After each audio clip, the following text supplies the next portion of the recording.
글쎄 안 들려 들을 뉴스 없어 아무 뉴스도 귀에 들어오지 않아 듣고 또 들어도 들을 뉴스 없어 만든 게 이 프로야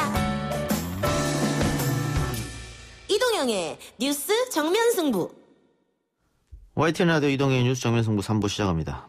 박근혜 정부 당시 법적 지위를 상실했던 정교조가 대법원으로부터 법의 노조 처분 무효 판결을 받았습니다. 7년 만에 합법적인 노조 지위를 얻게 된 건데요.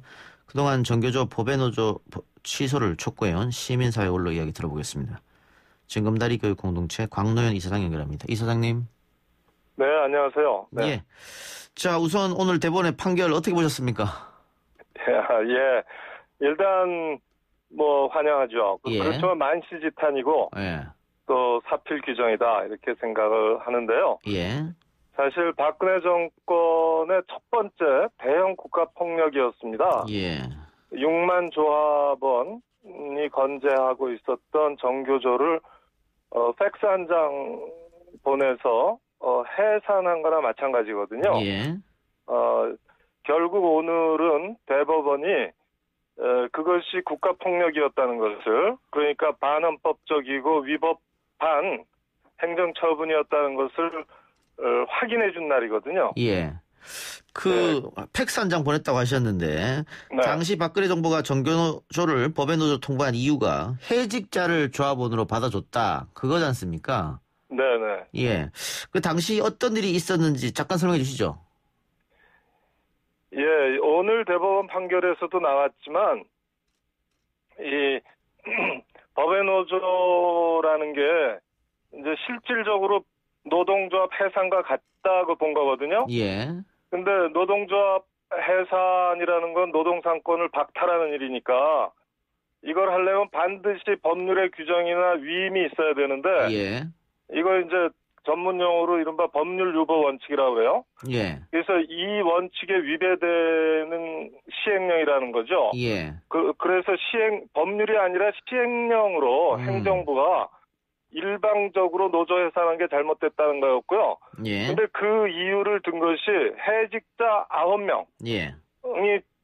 조합원 중에 포함되어 있다는 거였거든요. 예. 6만 명 중에 9명이었고요. 예. 이 9명은 다 정교조의 노조 활동 중에 해고된 거죠. 예. 그런데 이분들이 위원장이나 지부장을 맡은 게 아니에요. 예. 그냥 전임자로 일했을 뿐입니다. 그렇기 때문에 이 9명의 존재가 노조의 자주성을 침해했다고 볼 실질 이유가 전혀 없는 것이거든요. 그럼에도 불구하고 밀어붙인 것이죠. 예. 6만 명 중에 9명.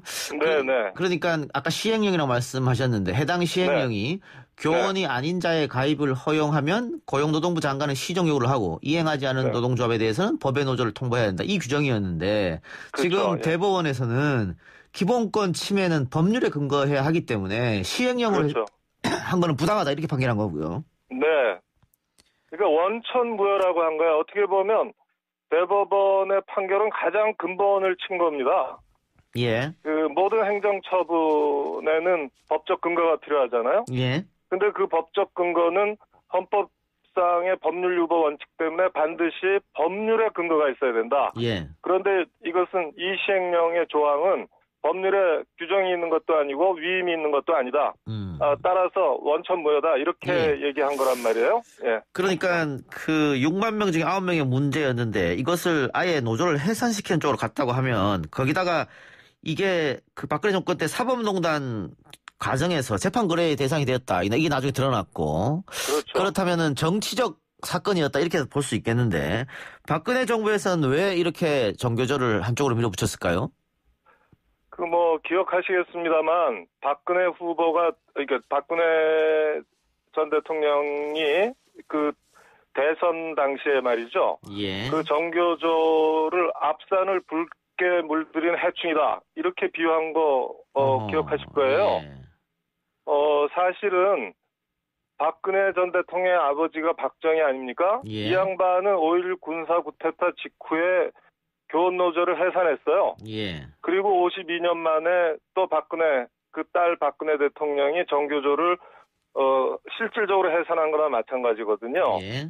정말 끈질긴 악연인데 이것이 다 정치적인 것이죠. 왜냐하면 정교조가 89년에 출범할 당시부터 법의 노조였습니다. 예. 그러다가 합법화가 되고 25년이 지났는데 이 정교조가 교육운동의 선봉에 설 뿐 아니라 노동운동, 농민운동, 통일운동 이런 지역사회운동 등 각종 그 사회운동과 연대운동의 최전선에 섰거든요. 예. 그러면서 이제 상당한 부분 반정부 투쟁을 하게 되죠. 그래서 그 부분에 대해서 그 박근혜 전 대통령, 이명박근혜 정부는 도무지 인정할 수가 없었던 겁니다. 그래서 이 법의 노조 처분 자체가 박근혜 정권 첫 해에 완성이 됐지만 실제로 시작한 건 이명박 정부였어요. 이명박 정부가 2010년도에 같은 이유로 시정명령을 내리고 이런 과정이 있었거든요. 예. 그 연장선에서 2차 시정명령을 내리고 거부하자 바로 해산에 나선 것이 박근혜 정권이었죠. 그래서 이명박근혜 정권은 정교조가 굉장히 큰 적으로 설정을 한 겁니다. 정치적인 거죠. 정치적인 거였다. 어쨌든 네. 이번 전원합체 판결이 10대 1로 압도적으로 결론이 났으니까 네네. 정교조의 정당성은 정교조 쪽에서는 회복했다 이렇게 볼 수도 있겠는데 네. 최근에 헌법재판소가 교원의 정당외 정치단체 결정 관여 가입금지 법안의 위헌이라고 했습니다. 판결을 내렸어요. 그럼에도 네. 불구하고 아이들을 가르치는 교사이기 때문에 정치적 중립, 정치활동이나 정치적 의사표현을 금지해야 된다. 이런 목소리가 있는 것도 사실이거든요. 네네. 거긴 어떻게 보십니까? 글쎄요. 그 교사가 종교의 자유가 있지 않습니까? 예. 그래서 이런저런 종교를 갖고 있지만 학교에서 종교 중립성, 교사에 의한 종교 중립성 침해가 문제되는 경우가 없잖아요. 예. 마찬가지로 교사의 정치 중립성이라는 것은 또는 공무원의 정치 중립성이라는 것은 직무 수행, 그러니까 교사로 말할 것 같으면 이제 수업 활동과 교육 활동에 요구되는 것이지 교사의 시민 생활에 요구한다고 하면 넌센스가 되죠. 그렇게 되면 교사더러 무정파로 살라는 얘기밖에 더 되겠어요? 예. 그래서 2018년에 문재인 대통령이 공식 발의했던 개헌안이 있지 않습니까? 예. 그 개헌안의 내용을 보면 공무원과 교사의 정치 중립성은 직무 수행에 한해서 요구된다라고 명시적으로 규정하고 있었어요. 예. 그 문재인 정부와 21대 국회가 이 개헌안의 내용을 먼저 입법으로 보여줘야 된다고 생각합니다. 예. 근데 정교조가 노태우 정부 때 설립되고 그리고 노태우 정부 때 많은 교사들이 해직당했고 이어지는 김영삼 정부에서는 정교조를 탈퇴하면은 복지시켜줬다. 조건부도 그랬었고 뒤에 김대중 노무현 정부 오면서 합법 지위를 얻었는데 다시 이명박 박근혜 정권 들어서면서 좀 핍박을 받았고 말이죠. 이번에 재판처럼. 그러다가 이 문재인 정부 들어서면서 이제 법의 노조 취소 청구를 받았는데 그 앞으로 이렇게 정권이 바뀔 때마다 정교조의 위상이나 위치가 계속 흔들리지 않겠느냐 그런 걱정하는 분들 있을 것 같아요. 예, 근데 지금 노동조합의 자주성을 지킨다는 거는 이제 노동조합의 생명 같은 거 아니겠어요? 예. 그러면 지금 문재인 정부가 그 ILO 핵심 조약을 비준하자 해서 그 비준안을 내놓은 바 있었고요. 예. 그다음에 노동관계법 개정안들이 21대 국회에도 올라와 있는데 예. 이렇게 법적으로 정비가 되면 그 노조의 자주성을 흔들어서 그 노동조합의 지위를 불안하게 하는 것들은 제도적으로 정비될 것으로 봅니다. 그러면 ILO 그것이 국제 기준이거든요. 그 방침에 따라서 해직자의 노조 활동을 허용해야 된다. 그러면 내용 그렇죠. 예. 당연히 이미 거고요. 아까 말씀드린 ILO 조약 비준안이라든가 그 노동관계법 개정안을 보면 그런 그 해직자를 노조원으로 삼을지 말지는 노조가 정할 일로 노조의 자율 권한으로 다 전제하고 그 비준안이나 개정안이 나간 것이거든요. 예. 예, 그렇기 때문에 그렇게만 제도적으로 정비되면 별 문제가 없지 않을까 싶은 것이죠. 예.